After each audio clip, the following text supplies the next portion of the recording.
Kayo ba ay nauuhaw sa inyong partner at gusto mo bang iisipin kanya buong araw? Gawin mo ang simpleng spell na ito. Ay hanap-hanapin niya ang malambot ng inyong labi at ang init ng inyong yakap at pagmamahal. Gawin ang spell na ito kahit anong araw. Ang mga materials na dapat nating ihahanda: saging, karayom, sinulid na pula.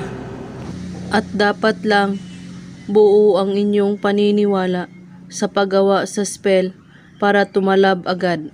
Kumuha ka lamang ng isang saging at kailangan mo ng karayom.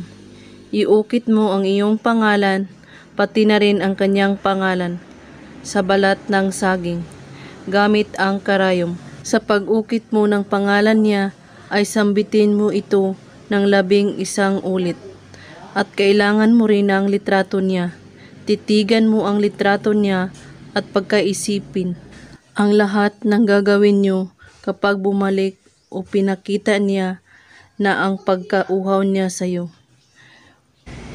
Ikutin mo ang saging ng 11 beses gamit ang sinulid na pula at magsindi ka ng kandila at patakan mo ang saging sa bandang tali ng 22 beses. Tulugan ng isang gabi, ilagay sa tabi o ilalim ng kama at saka matulog, at saka paggising mo, durugin mo ito at i-flash mo ito sa iyong anidoro.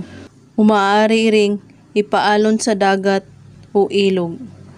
At lagi po tayong positibo sa paggawa sa spell na ito. At kung may katanungan po kayo, ay magko-comment lang po sa ibaba. Maraming salamat sa panunood. God bless us all.